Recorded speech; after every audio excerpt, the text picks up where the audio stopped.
June 1940, Wehrmacht High Command, Berlin, Germany. The large wooden doors swung open as German generals filed into the conference room. Their black boots clicked against the marble floor. Maps covered the long table. Intelligence reports sat in neat stacks. The smell of cigars and coffee filled the air. These men had just conquered France in 6 weeks. They felt unstoppable. A junior officer spread photographs across the table. The pictures showed soldiers boarding ships in a place called Halifax, far across the ocean in Canada. The generals leaned forward to look. Then something unexpected happened. They started to laugh. One general picked up a photo and shook his head. He said the Canadians looked like farmers and lumberjacks playing soldier. Another general joined in the joke. He said Canada was sending boys to do men's work. The room erupted with laughter. The sound echoed off the walls. The generals had good reason to feel confident. Their army, the Wehrmacht, had just crushed the French military in record time. The numbers told an amazing story. German losses in France were 27,000 dead. French losses were 290,000 dead. That meant France lost more than 10 times as many men. The German war machine had rolled through Belgium, the Netherlands, and France like a hot knife through butter. Nothing could stop them, or so they thought. One general tapped his finger on an intelligence report about Canada. The paper said the 1st Canadian Division had landed in Britain back in December 1939. That was 7 months ago. The division had 7,400 men. The general read the details out loud. Average height of Canadian soldiers was 5 feet 9 inches. Many came from farms and small towns. Most had never seen combat. They had almost no battle experience. The general set down the paper and smiled. His own Wehrmacht divisions had 15,000 soldiers or more. And these were veteran troops who had fought in Poland and France. They knew how to fight. They knew how to win. Another officer pulled out more intelligence photos. These showed Canadian soldiers during training exercises. The Germans studied the images carefully. They saw men in simple uniforms. They saw men carrying old rifles. They saw men who looked nothing like the hardened German troops who had conquered Europe. One general made another joke. He said the Canadians probably spent more time milking cows than shooting guns. More laughter filled the room. The mockery continued. These German commanders could not imagine that soldiers from a distant country like Canada could ever challenge their mighty army. But the generals missed something important in those photographs. Something they would not understand until it was too late. The Canadian soldiers in the pictures had powerful builds. Their shoulders were broad. Their arms looked powerful. These men came from a hard land. They chopped down trees in freezing forests. They worked on farms from sunrise to sunset. They mined coal and copper deep, underground. Their bodies were built by years of difficult work. The Germans saw farmers and lumberjacks. They were right. But they did not understand what that really meant. The meeting ended. The generals collected their papers and left. They walked out confident and pleased. They had conquered France. They had conquered Belgium. They had conquered the Netherlands. Who could stop them now? Certainly not Canada. The very idea seemed like a joke. Their intelligence told them Canada had a tiny professional army before the war started. Only 4,500 regular soldiers. Germany had 4.7 million men under arms. The math was simple. Canada was no threat. The generals returned to planning their next moves. Some would go to North Africa. Some would prepare for other campaigns. They put the Canadians out of their minds. There were bigger enemies to fight. The British Empire still stood. The Soviet Union loomed to the east. Why waste time thinking about Canadian farm boys? But time has a way of teaching hard lessons. 4 years would pass. 4 long years of brutal war. And in that time, everything would change. Those same German generals who laughed in June 1940 would find themselves in a very different situation. Many would become prisoners of war. They would be shipped to camps far from home, and those camps would be run by Canadians. The guards at those camps would tower over them. These guards would stand 6 feet tall or more. Their arms would be thick with muscle. Their eyes would be hard from seeing battle. The German generals would have to look up at these men. They would have to take orders from the very soldiers they had mocked. The generals would stand in those prison camps and wonder, how did this happen? How did they get it so wrong? How did the farmers and lumberjacks become the ones holding the keys? The intelligence reports had been so clear. The Canadians were supposed to be weak. They were supposed to be no threat. They were supposed to be a joke, but the joke was on Germany. Because the men from the north turned out to be some of the toughest, strongest, and most determined soldiers of the entire war. The question that would haunt those German commanders was simple but painful. How did they so badly underestimate the huge Canadian soldiers who would one day guard their prison camps? Canada had fought in war before. 23 years earlier, in April 1917, Canadian soldiers climbed a muddy hill in France called WWII Ridge. The French army had tried to take that hill for 3 years. They failed. The British army tried too. They also failed. Then the Canadians came. In 4 days, they captured what no one else could. They fought together as one unit for the first time. They planned carefully. They trained hard. They fought brave. When the smoke cleared, WWII Ridge belonged to Canada. The victory made Canada famous as a fighting nation. But that was a long time ago. By 1939, most people had forgotten. The Canadian military had become very small after the First War ended. When Germany invaded Poland in September 1939, Canada's entire military was smaller than a single German division. A Canadian farmer could walk through his whole country and barely see any soldiers. In Germany, armies marched through the streets every day. The contrast was clear to everyone. German intelligence officers kept files on every potential enemy. They had thick folders about France, Britain, and Poland. The folder on Canada was thin, very thin. Inside, the report said Canada was just a colonial militia with limited combat value. The Germans wrote that Canadian soldiers were not real warriors. They were farmers who picked up rifles when needed. German military thinking focused on professional soldiers, modern tanks, and experienced leaders. Canada seemed to have none of these things. The German files got locked away in cabinets. Nobody thought they mattered. Then everything changed. September 10th, 1939, Canada declared war on Germany. Recruiting stations opened across the country. What happened next surprised everyone. Young men lined up outside the doors. The line stretched down city blocks. In Toronto, the recruiting office processed 1,000 volunteers in just the first week. The same thing happened in Montreal, Vancouver, and Winnipeg. Men wanted to fight. But Germany only saw the numbers on paper. They did not see the quality of the men signing up. Canada had something special that the Germans did not understand. The country was huge, and the population was small. That meant recruiting stations could be picky about who they accepted. Britain needed so many soldiers that they took almost anyone. Their minimum height requirement was 5 feet 3 inches. Canada set their minimum at 5 feet 6 inches. That was 3 inches taller. It does not sound like much, but it made a big difference. Taller men were often stronger men. Canada could afford to choose only the strongest because so many wanted to join. The average age of Canadian recruits was 26 years old. British recruits averaged 21.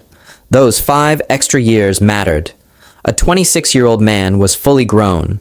His body was at peak strength. Many had worked hard jobs for years. They had chopped trees in British Columbia forests. They had harvested wheat on prairie farms.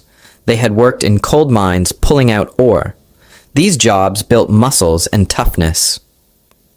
A farm boy who spent 10 years lifting hay bales was stronger than a city teenager who just finished school. Canada's recruits brought real physical power. The man put in charge of Canadian forces was Major General Andrew MacNaughton. He was not like most generals. Before the war, he worked as a scientist and an expert on artillery. He liked to solve problems with his brain. German intelligence called him an academic soldier. They thought this was an insult. They believed real generals needed combat experience, not book learning. They completely underestimated MacNaughton. He was smart, careful, and creative. He would prove them wrong. Month by month, more Canadians put on uniforms. By December 1941, Canada had 250,000 soldiers serving overseas. Ships carried them across the dangerous Atlantic Ocean. German submarines hunted those ships, but most made it through. The soldiers landed in Britain and began serious training. They learned to shoot, march, and fight together. They built their strength even more. Still, German commanders did not worry. They had bigger problems to think about. Japan had just attacked Pearl Harbor. America was entering the war. Germany now fought enemies on 3 fronts. They needed to focus on the Soviets in the East, the British in North Africa, and soon the Americans everywhere. Canadian soldiers seemed like the least of their worries. But the Germans made a terrible mistake. They looked at Canada and saw weakness. They should have looked closer. They should have asked different questions. Why were Canadian soldiers taller on average? Why were they older and more mature? Why did so many come from jobs that required incredible strength? The answers were right there in front of them. But the German generals had already made up their minds back in June 1940 when they laughed at those photographs. Now, those same Canadians were training hard, getting ready for battle, and preparing to prove everyone wrong. The Germans would need those prisoner of war camps they were building. They just did not know yet who would be guarding them. August 19th, 1942, 4:50 in the morning, the beaches of Dieppe, France. The sky was still dark. Waves crashed against the rocky shore. Landing craft pushed through the cold water, carrying soldiers toward the beach. Most of those soldiers were Canadian. Out of 6,000 Allied troops in the attack, 5,000 came from Canada. This would be their first real test in battle. They were nervous, but ready. The boats got closer to shore. The men could hear the waves. They could smell the salt water. They gripped their rifles tight. Then the Germans opened fire. Machine guns erupted from concrete bunkers along the cliffs. The sound was deafening. Bullets cut through the air like angry hornets. The German 302nd Infantry Division had been waiting and watching. They knew the Canadians were coming. They had prepared everything perfectly. Their guns were aimed at the exact spots where the boats would land. It was a trap. The Canadian soldiers jumped from their landing craft into waist-deep water. Bullets hit the water around them. Men started falling. The beach was covered with large rocks, not sand. The rocks made it hard to run. The soldiers tried to move forward, but the machine gun fire was too heavy. German MG-42 machine guns could fire 1,200 rounds every single minute. That meant 20 bullets every second. The air filled with lead. Canadians fell on the beach. They fell in the water. But the ones still alive kept trying to advance. From his headquarters, miles away, Colonel General Gerd von Rundstedt watched reports come in. He was one of Germany's top commanders.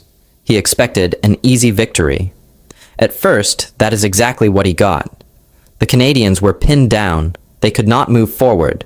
They were taking terrible casualties.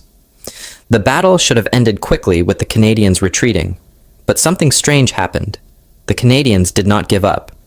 Even after losing more than half their men, they kept fighting. They kept trying to push forward. Von Rundstedt read the field reports with surprise. His officers noted that the enemy showed unexpected toughness. The soldiers attacking looked very physically strong. This was not what the intelligence files predicted. The battle lasted 9 hours. It was a disaster for the Canadians. When it finally ended, the numbers told a grim story. Out of 5,000 Canadian soldiers, 3,367 were killed, wounded, or captured. That was 68% of the force. More than 2 out of every 3 men became casualties. German losses were only 591 men. Germany had won a crushing victory. But something about this victory bothered the German commanders. The crisis came when German officers began processing the captured Canadian soldiers. They expected to see the farm boys and weak colonials their intelligence described. Instead, they saw something completely different. The Canadian prisoners were tall, very tall. Most stood between 5 feet 10 inches and 6 feet 2 inches. That was significantly taller than the average German soldier. The prisoners also looked incredibly strong. Their arms were thick with muscle. Their shoulders were broad. Their hands were rough and calloused from hard work. Wehrmacht medical officers examined the prisoners. They wrote reports about what they found. The Canadian soldiers had muscle mass significantly above average. These were not soft men. These were not weak men. These were laborers and athletes in uniform. The doctors were confused. The intelligence files said Canadians would be inferior soldiers, but the men in front of them looked like they could work all day without getting tired. German intelligence officers began interrogating the prisoners. They asked questions about background and training. The answers surprised them even more. Many prisoners had university degrees. Some were lawyers and teachers. Others were skilled factory workers or experienced tradesmen. One prisoner was Lance Corporal Cecil Merritt. He was a lawyer before the war. During the battle, he had won the Victoria Cross, the highest medal for bravery. He led men across a bridge while bullets flew all around him. He kept going even after being wounded. The German officers could not understand it. How could colonials show this kind of courage? How could farm boys fight this hard? The Wehrmacht sent detailed reports back to Berlin. The report said Canadian soldier quality was much higher than intelligence estimates predicted. The physical specimens were remarkable. Even in defeat, Canadian morale stayed high. The prisoners did not act beaten. They acted like soldiers who had done their duty. The German commanders recommended updating the intelligence files. They said Canada needed to be taken more seriously. But Berlin dismissed the reports. The High Command said it was just propaganda from a defeated enemy. Germany had won at Dieppe. The numbers proved it. Why worry about the size and strength of prisoners? The victory was what mattered. The German generals made a choice. They decided to ignore the warning signs. They kept believing Canadians were second-rate soldiers. By December 1942, Canadian units began moving to Italy for the next campaign. German defenders in Italy heard that Canadians were coming. They felt relieved. They thought facing Canadians would be easier than fighting British or American troops. The intelligence files still said Canadians were nothing special. The soldiers dug their defensive positions and waited. They had no idea what was actually coming their way. The farm boys and lumberjacks were about to teach them a lesson they would never forget. December 1943, Ortona, a small coastal town in Italy. The town sat on cliffs overlooking the Adriatic Sea. Stone buildings lined narrow streets. Winter rain poured down, turning everything to mud and misery. The Canadian 1st Division had orders to capture this town. Standing in their way was the German 1st Parachute Division. These were not regular German soldiers. These were elite troops, some of the best Germany had. They were tough, well-trained, and experienced. They had fought across Europe. They felt confident they could stop the Canadians. The fighting began in the streets. This was not like other battles with tanks and open fields. This was house-to-house combat. Soldiers fought room by room, sometimes hand-to-hand. The winter weather made everything worse. Cold rain soaked through uniforms. Rubble from destroyed buildings blocked the streets. Soldiers slipped on wet stones. The smell of smoke and explosives filled the air. Every corner could hide an enemy. Every doorway could mean death. The German paratroopers were short compared to the Canadians. The average German paratrooper stood about 5 feet 8 inches tall. They were compact and tough, built for jumping from planes and fighting hard. But the Canadian infantry averaged between 5 feet 10 inches and 6 feet 1 inch. That was a difference of 3 to 5 inches. In normal combat at long distance, height did not matter much. But in close quarters, everything changed. When two men fought in a narrow hallway or small room, being bigger and stronger became very important. The battle reached its worst on December 27, 1943. The fighting grew more intense with each passing hour. Buildings exploded, walls collapsed. Soldiers on both sides were exhausted, cold, wet, and scared, but they kept fighting. The Canadian Seaforth Highlanders came up with something new. Instead of running down the streets where German machine guns waited, they blasted holes through the walls of buildings. They called it mouse-holing. They would blow a hole in one wall, rush through into the next building, then blow another hole. They moved from house to house without ever going outside. The German defenders were shocked by this tactic. They had prepared to defend the streets. They had machine guns aimed at doorways and windows. But the Canadians came through the walls instead. Canadian sappers carried 40-pound explosive charges on their backs, while bullets flew around them. They ran through smoke and fire to place the charges.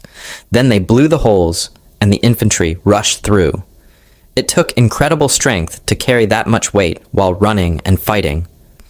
In the destroyed buildings, the fighting got personal. Soldiers met face to face with bayonets and rifles. There was no room to maneuver. The Canadian size advantage became obvious. A 6-foot-tall Canadian soldier with broad shoulders and strong arms from years of hard work had real advantages in close combat. German paratroopers were brave and skilled, but they found themselves looking up at opponents who seemed like giants. The Canadians swung their Lee-Enfield rifles like clubs in the tight spaces. They fought with a ferocity that surprised the Germans. General Richard Heydrich commanded the German 1st Parachute Division. He watched his reports come in from the battlefield. His elite troops were struggling against the Canadians. He wrote an assessment that would have shocked the generals back in Berlin. He said the Canadians were tough and brave opponents. He said they did not have the flash and style of French troops, but they were more stubborn and determined than the British. This was high praise coming from a German general about enemy soldiers. Heydrich knew good fighters when he saw them. The Canadians were very good fighters. The battle for Ortona raged, for 8 days total. But December 27th was the turning point. The Canadians would not stop. They would not give up. They pushed forward through destroyed buildings and rubble-filled streets. They fought in basements and on rooftops. German resistance started to crack. The paratroopers were exhausted. They had fought as hard as they could. But the Canadians just kept coming, building by building, room by room. On December 28, 1943, the fighting finally ended. Ortona belonged to Canada. The town was completely destroyed. Barely a building stood intact. The cost was terrible. Canadian casualties totaled 2,339 men killed, wounded, or missing. German casualties were approximately 2,000, plus many more who retreated. Both sides had paid a heavy price. But the Canadians had won. More importantly, they had earned something that numbers could not measure. They had earned respect. The German soldiers who survived Ortona started calling it Little Stalingrad. Stalingrad was where the Soviets had destroyed an entire German army in brutal house-to-house fighting. It was the worst battle in German memory. For German troops to compare Ortona to Stalingrad meant something important. It meant they recognized just how hard the Canadians fought. It meant they understood these were not the farm boys Berlin had laughed about. The impact reached all the way to German high command. Intelligence officers revised their assessments of Canadian forces. The files got updated. Canadians were no longer listed as colonial militia or second-rate troops. The new classification said Canadians should be considered equivalent to the best British formations. They were upgraded to first-rate combat troops. Orders went out to all German units. When facing Canadians, prepare for serious opposition. Do not underestimate them. The mockery was over. The laughter from that Berlin conference room in June 1940 seemed like a distant memory. 3.5 years had passed since those generals joked about farmers and lumberjacks. Now those same generals, if they were still alive, had to face a hard truth. The Canadians were real soldiers. They were big, strong, determined, and very dangerous. And many of those generals would soon get an even closer look at these huge Canadian soldiers. Because as the war continued, more and more German commanders found themselves becoming prisoners. And those prisoners would be guarded by the very men they had so badly underestimated. January 1944, just weeks after Ortona fell silent. German prisoners from the battle stood in lines waiting to be processed by Canadian units. These were the same elite paratroopers who had defended the town so fiercely. They stood with their hands behind their heads, dirty and exhausted. Many were wounded. All were defeated. The Canadians who guarded them were the same men they had fought against in those destroyed buildings. The prisoners looked at their captors with new eyes. These were not the soldiers German intelligence had described. One German sergeant kept a diary throughout the war. He was captured at Ortona and wrote about his first hours as a prisoner. His words were simple but honest. He wrote that they expected to fight farmers. Instead, they fought soldiers who seemed like giants. Their strength in close combat was extraordinary. He had never seen men fight so hard for so long without breaking. His words tell the truth about what German soldiers really thought when they finally met Canadians up close. The prisoner of war camps in Britain and Canada were filling up fast. By January 1944, the Allies held 30,000 German prisoners in Canadian custody. More arrived every week. Ships brought them across the Atlantic Ocean to camps in Ontario, Alberta, and other provinces. The German soldiers had been told stories about what would happen if they were captured. Nazi propaganda said the Canadians were savages who showed no mercy. The propaganda said Canadians tortured prisoners and ignored all rules of war. The German soldiers believed these lies. They were terrified of what awaited them. The reality shocked them completely. When German officers and generals captured in North Africa and Italy arrived at places like Camp 30 in Bowmanville, Ontario, they expected brutal treatment.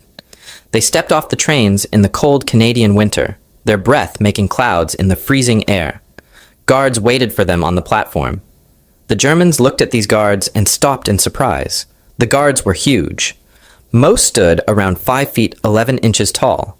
Many were over 6 feet. They wore clean uniforms and carried themselves with confidence. These were not random recruits. These were Canadian Veterans Guard members. Many had fought on the front lines before being wounded. Now they served as prison camp guards. Colonel Hans Spies was a German officer captured in Italy. Years later, he talked about his first day at the Canadian camp. He said he had to look up at nearly every single guard. He was not a short man himself, but the Canadians seemed to tower over him. He said these were not the men Germany had been told about. The intelligence files were completely wrong. These men looked like professional soldiers because they were professional soldiers. Many had scars from combat wounds. They moved with the ease of men who knew exactly what they were doing. The treatment the prisoners received followed the Geneva Convention perfectly. This was the international agreement about how to treat prisoners of war. The Canadian Guards knew all the rules and followed them carefully. German officers were allowed to keep their military ranks. They received proper food rations. They could exercise in the prison yard every day. They could write letters home.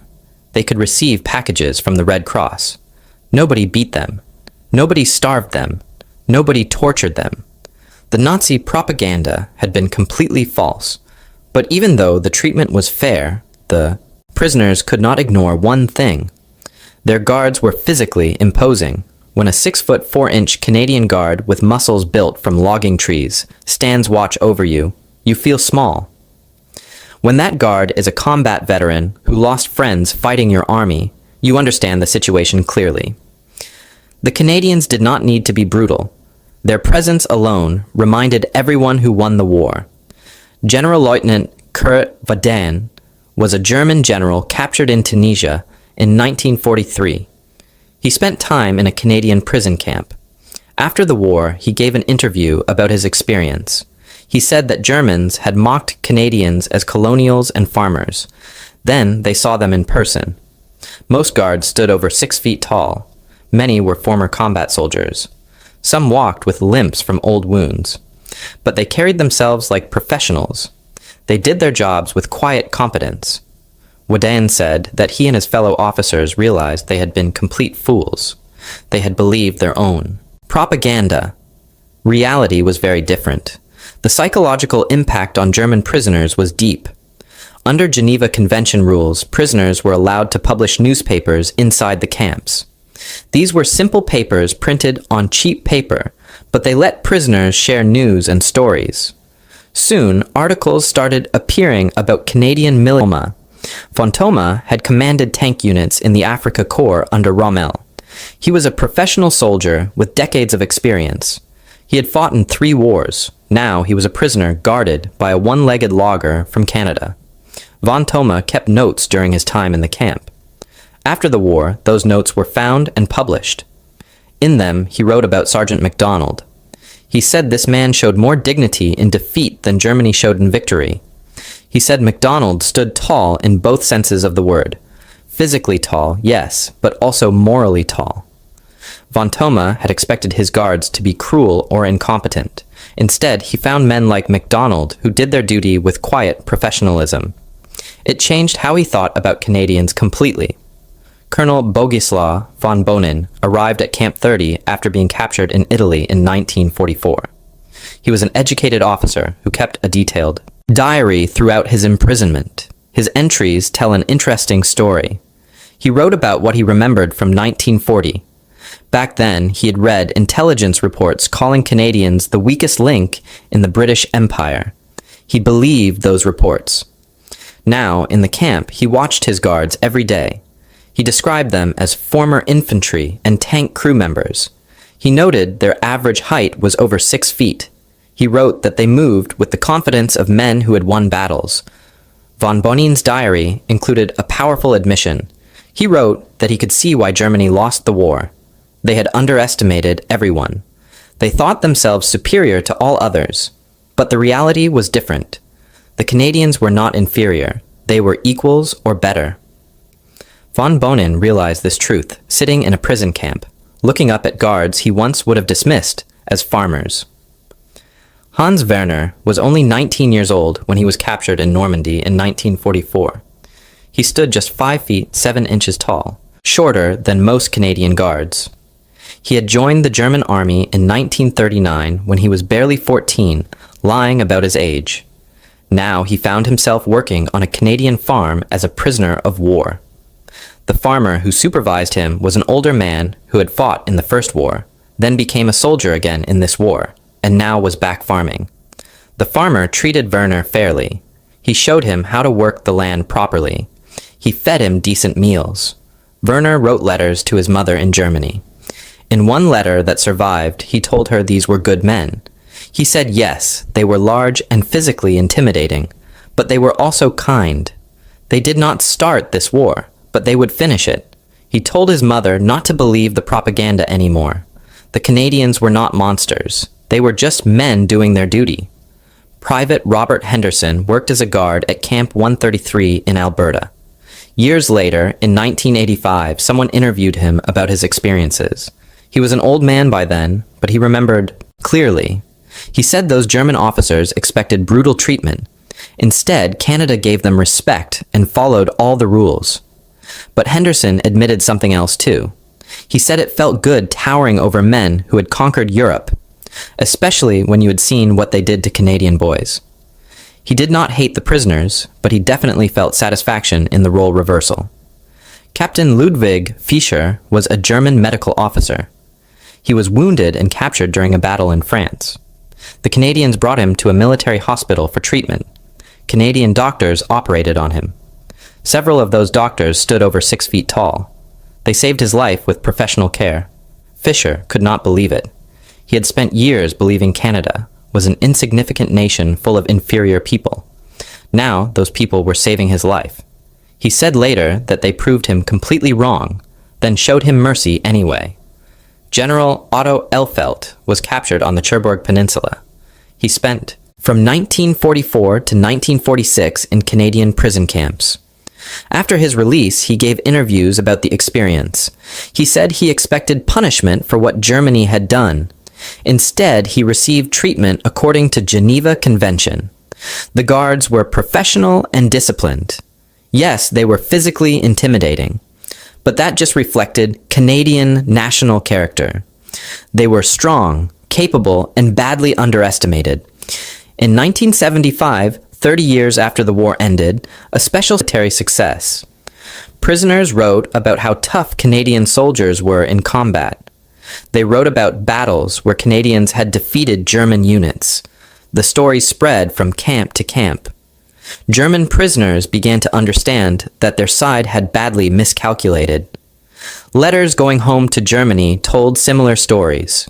Prisoners could write to their families once a month. The letters had to be short and were read by censors.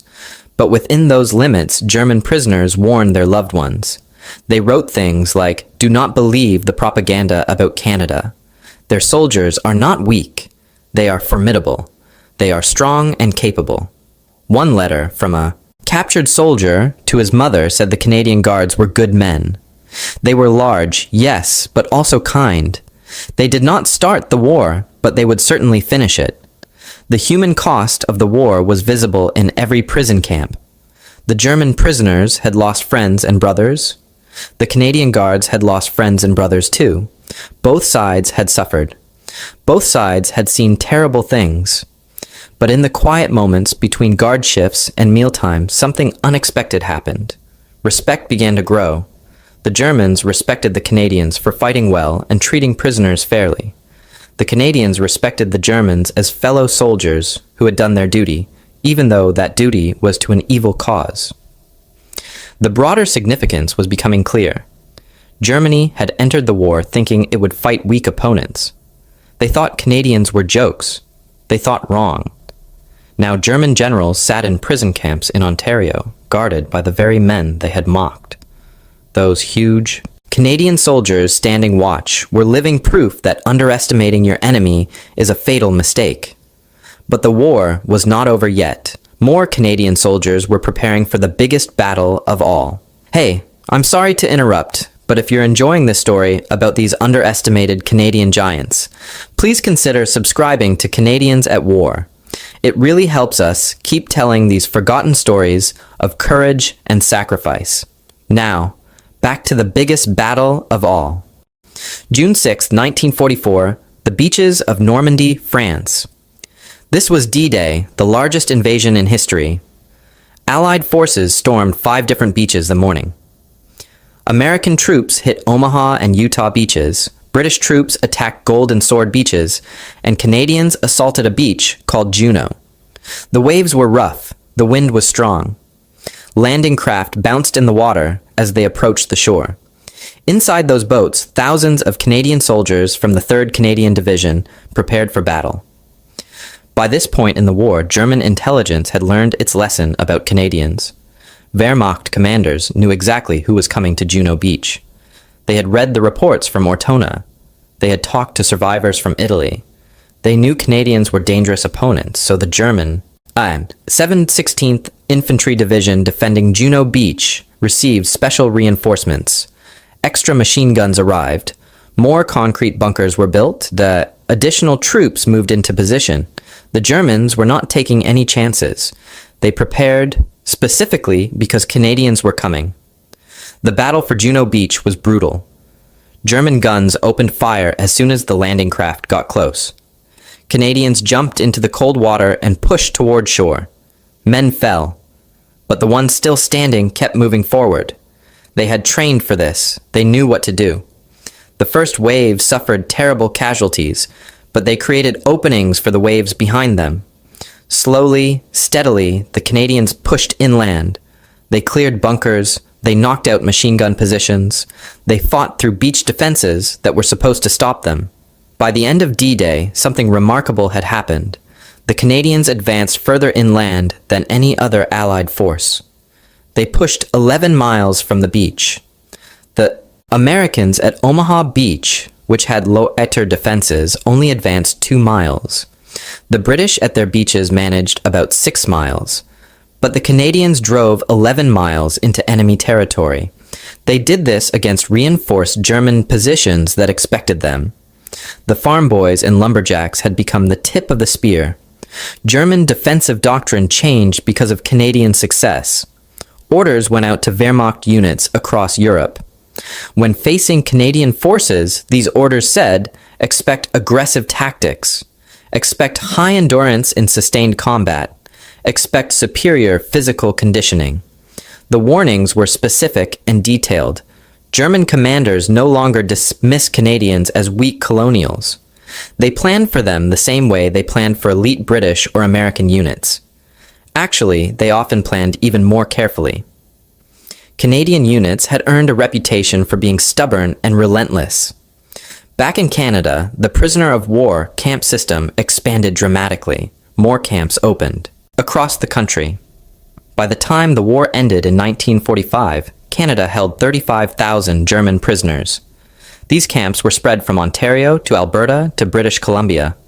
The camps were run with strict discipline, but also fairness. Guards maintained order. Rules were enforced. But prisoners were not mistreated. They received adequate food, medical care, and shelter. Many German prisoners found this confusing. They expected cruelty. They got professionalism instead. German prisoners of war worked on Canadian farms and in Canadian forests. This was allowed under Geneva Convention rules. Prisoners could do non-military work. Many farms needed help because Canadian men were overseas fighting. So German prisoners harvested crops, cut lumber, and did other farm work. They saw the country their generals had mocked. They walked through vast wheat fields. They worked in dense forests. They saw how hard this land was, and how tough people needed to be to tame it. The experience opened their eyes. These Canadians were not soft people. They came from a hard place that built hard men. The morale impact on German soldiers was significant. Diaries and letters from German troops increasingly mentioned Canadian units with respect. Some mentioned them with fear. Veterans of fighting against Canadians warned new recruits. They said Canadians looked like lumberjacks because many were lumberjacks before the war. And they fought like it too. They were strong, they were tough, and they did not quit. One German soldier's diary entry said fighting Canadians was like fighting bears. They just kept coming no matter what you did. The cost for Canada was heavy.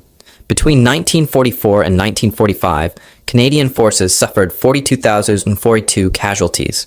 That included soldiers killed, wounded, and missing.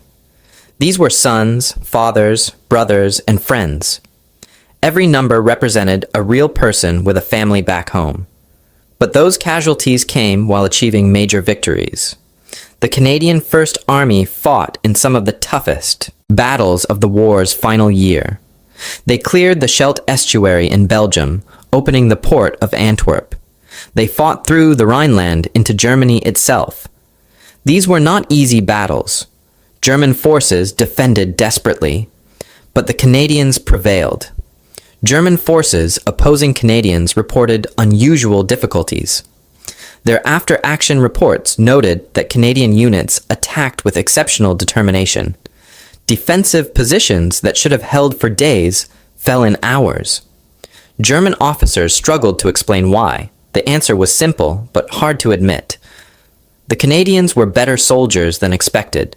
They were better trained, better motivated, and physically stronger. The combination was devastating. In March 1945, just weeks before Germany surrendered, German intelligence issued a final assessment of Canadian forces. The assessment was completely different from the one written in 1940. It said Canadian forces represented first-class combat troops in all respects. Physical standards were exceptionally high. Leadership was competent at all levels. Morale remained excellent despite heavy casualties. This was the official admission. Germany had been completely wrong about Canada. The irony was thick and bitter. The same German generals who had laughed in that Berlin conference room in June 1940 were now prisoners themselves. Many sat in Canadian-run camps. They were guarded by the very soldiers they had mocked. These generals had to follow orders given by Canadian officers. They had to stand at attention when Canadian guards walked by. They had to live with the knowledge that they had been fools. Their intelligence was wrong. Their assumptions were wrong. Their pride had blinded them. The strategic impact spread beyond just military matters. Germany had wasted resources fighting an enemy they thought would be easy. They had not prepared properly for Canadian toughness. Their soldiers went into battle against Canadians expecting quick victories. Instead, they found grinding, difficult fights that cost Germany dearly. If German High Command had properly evaluated Canadian capabilities back in 1940, their entire war planning might have been different, but they did not. They laughed instead. and that laughter cost them dearly. Sergeant James MacDonald measured 6 feet 3 inches. Before the war, he worked as a logger in the forests of British Columbia. He spent his days cutting down massive trees with axes and saws. The work made him incredibly strong. When war came, he joined the infantry. He fought at Ortona in those terrible house-to-house battles. A German shell exploded near him in a destroyed building. Shrapnel tore through his left leg. The doctors had to amputate below the knee. His fighting days were over, but his service was not. He became a guard at Camp 30 in Bowmanville, Ontario. MacDonald walked with a slight limp from his wooden leg, but he still stood tall and imposing. He learned broken German so he could communicate with the prisoners. He treated them fairly but firmly. Among the prisoners he guarded was General Wilhelm von Thoma. The ceremony happened in Ortona. German veterans returned to the town they had defended. They came to honor both sides who fought there. Canadian veterans met them. They shook hands as old soldiers do. Franz Guckel had been a German paratrooper at Ortona. He met a Canadian veteran who fought against him. The Canadian stood 6 feet 2 inches tall. Guckel said they fought in darkness back then. Today, in the light, he understood why that battle was so difficult. These were formidable men. The hatred was gone. Only respect remained. The Canadian War Museum sits in Ottawa, the nation's capital. Inside, a special exhibition tells the story of Canada's prisoner of war camp system. Photographs cover the walls. One picture shows German generals standing next to their Canadian guards. The contrast is striking. The generals look small. The guards tower over them. The caption under the photo reads, "The underestimated became the inevitable."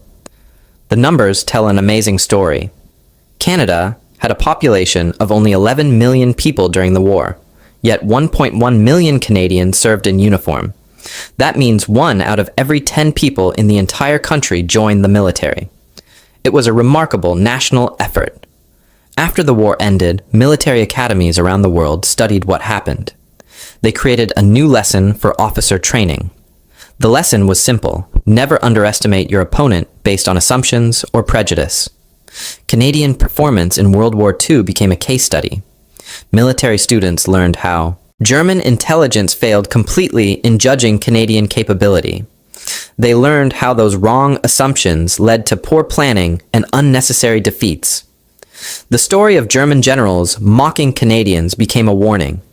It taught that pride and ignorance are dangerous combinations in warfare. The Canadian forces kept high physical fitness standards after the war. Those standards remain in place today. The legacy of proving doubters wrong lives on. Canadian soldiers are still selected for strength, endurance, and mental toughness. The tradition started during World War II continues. Every new recruit who passes the physical tests joins a long line of soldiers who showed the world that Canadians could fight as well as anyone. In Normandy, France, a building called the Juno Beach Center stands near the beach, where Canadians landed on D-Day. The center is a museum and memorial. Thousands of people visit every year. They walk through exhibits showing Canadian contributions to the war. They read stories about individual soldiers. They see photographs of the battles. The center reminds everyone that Canada played a major role in liberating Europe. It is a permanent monument to Canadian sacrifice and courage. German military historians began writing honestly about the war in the years after it ended. Those histories acknowledged many German mistakes. One major mistake was underestimating opponents like Canada. Field Marshal Erwin Rommel's personal papers were released to the public in the 1950s. In those papers, he included an assessment of different Allied forces. About Canadians, he wrote that if Germany had properly evaluated Canadian capabilities back in 1940, their entire planning would have been significantly different. Rommel, one of Germany's best generals, admitted the error. His words carried weight. Something unexpected happened in the years after the war. Many German prisoners of war chose to stay in Canada. They had been working on Canadian farms and in Canadian businesses during their imprisonment. They saw opportunity in this vast country. They had also seen that Canadians were decent people who treated them fairly. Between 6,000 and 8,000 German former prisoners became Canadian immigrants. They brought their families. They built new lives. The giants who once guarded them became their neighbors and friends. Today, German-Canadian relations are among the closest in the NATO alliance. The two countries cooperate on defense, trade, and cultural exchanges. German leaders visit Canada regularly. Canadian leaders visit Germany. The bitterness and hatred of the war years faded. It was replaced by mutual respect and friendship. The tall Canadian soldiers who guarded prison camps became symbols of something important. They showed that underestimated people could prove their worth through actions, not just words. In London, England, a place called the Churchill War Room still exists. This was the underground headquarters where Winston Churchill and his staff planned the war. The rooms are preserved exactly as they were. On one wall, there is a notation from 1942. It was written by British intelligence and shared with Allied commanders. The note says, "Canadian soldiers, excellent physical specimens, high morale, aggressive in attack, steady in defense." The assessment was shared with the Soviets and Americans, but it was not shared with the Germans. They had to learn the truth the hard way, on battlefields and in prison camps. Lieutenant General Maurice Pope was a Canadian military historian who served during the war. In 1962, he wrote a book about Canadian military history. In that book, he included a powerful statement about how German attitudes changed.